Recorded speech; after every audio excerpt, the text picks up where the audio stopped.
세상에서 제일 맛있는 안주는 뭘까요? 다른 사람의 뒷담화하는 것이다. 이런 말이 있습니다. 남자 서너시 모이면 단골 주제는 언제나 정치 얘기죠. 나라를 걱정하는 마음에서 정치 얘기를 하는 거다. 이렇게 핑계를 대는데요. 실은 정치인들을 이야기거리로 삼아서 뒷담화를 하려는 거죠. 뒷담화의 대상은 대통령이라고 해서 제외되는 것은 물론 아닙니다. 오죽하면은 없는 자리에선 나라님도 욕한다. 이런 말이 나오겠습니까? 직장인들이 하루 일과를 마치고 끼리끼리 모여서 술 한잔 기울이면서 질근질근 씹는 안주 중의 안주는 그들 대화의 주된 메뉴가 무엇일까요?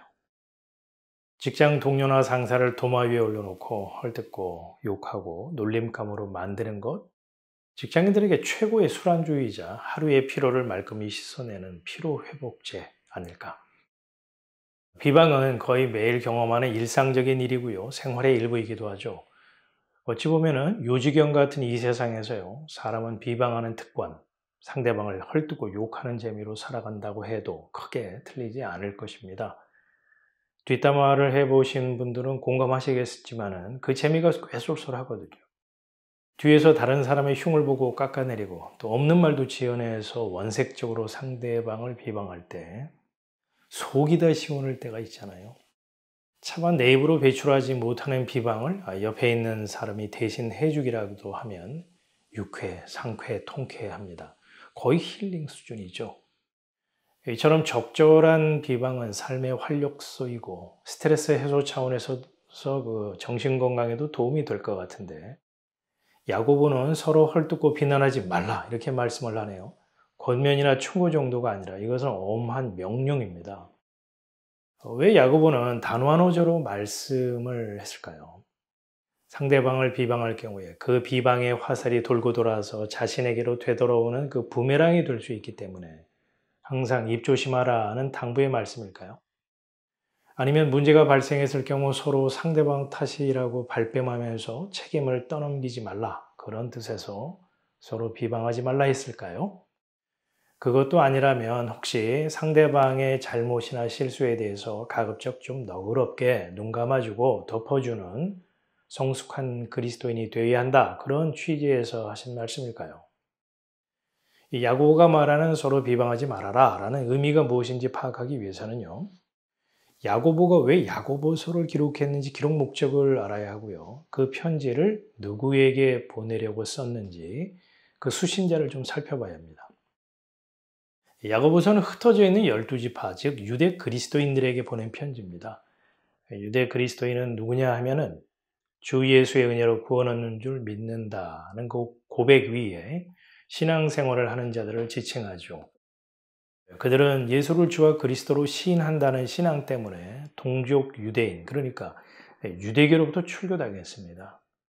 먹고 살 길이 막막해졌고요. 생명의 위협까지 받았죠. 이러한 고난과 핍박 속에서도 예수님이 곧 재림하셔서 이 상황을 끝내주실 줄 기대하고 하루하루 하늘만 쳐다보고 예수 신앙을 지키며 살았던 사람들입니다. 그런데 재림의 소식은 물 건너간 분위기였습니다.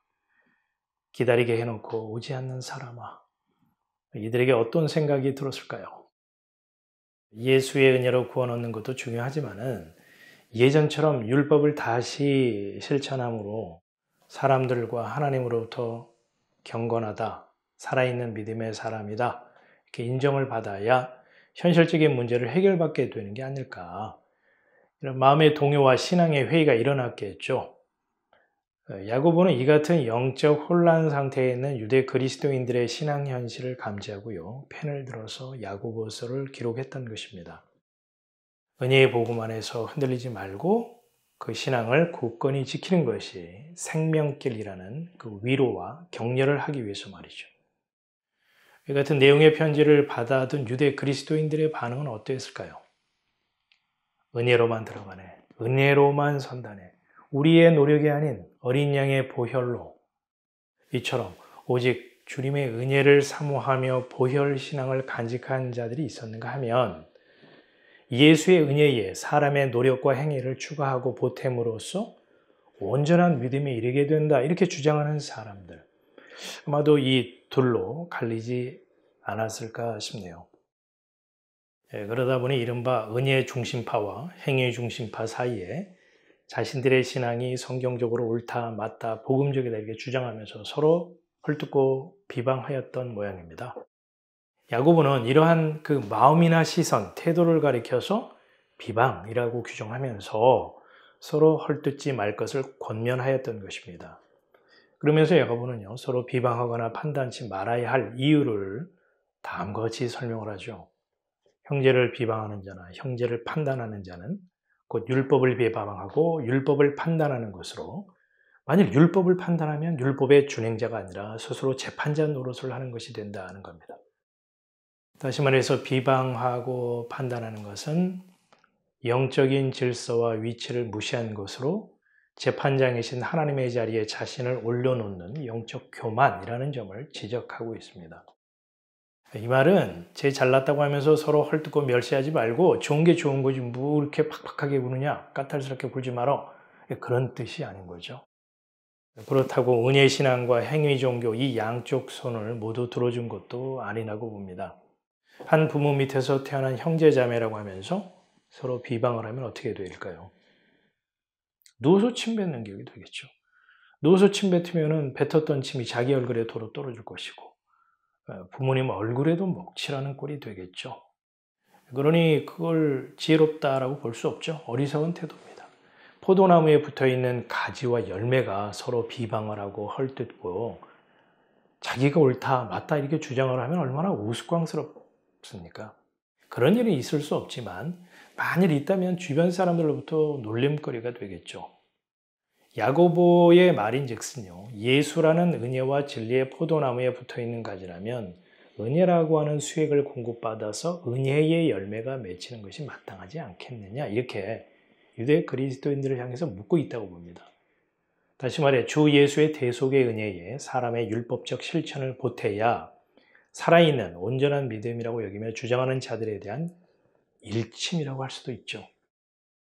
포도나무에서 포도 이외에 다른 열매가 맺힐 수는 없으니까요. 자신의 열심과 행위를 통해서 신앙의 알통, 신앙의 근육을 키워서 신앙의 대장부로서 현실의 문제를 극복할 수 있다는 이런 교묘한 신앙 논리를 가지고 있는 자들이 은혜의 복음을 간직하며 살아가는 사람을 향해서 못마땅하다는 시선으로 나약하다, 나태한 신앙이다 이처럼 비난의 화살을 쏘아댔겠죠.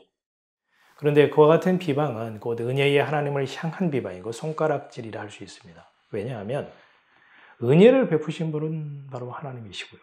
은혜의 복음을 받아들인 자들은 자기의 자격이나 공로 때문이 아니라 하나님의 은혜로 말미암아 죄 사함과 구원을 선물로 받은 것이다라고 고백한 자들이 그들이기 때문이죠.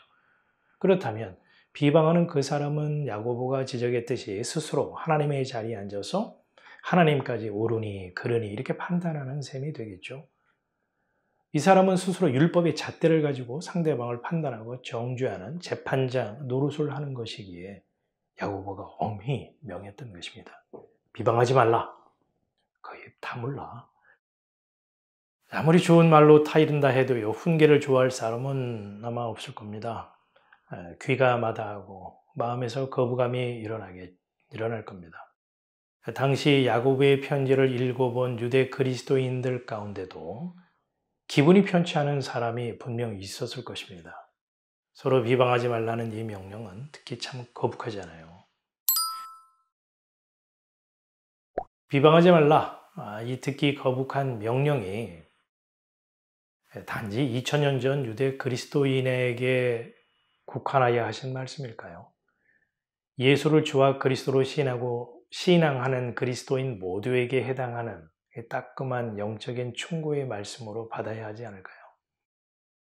충고를 들을 때 귀는 마다하더라도 영적인 아픔, 그 통증을 느낀다면 참 다행이고 감사한 일이죠.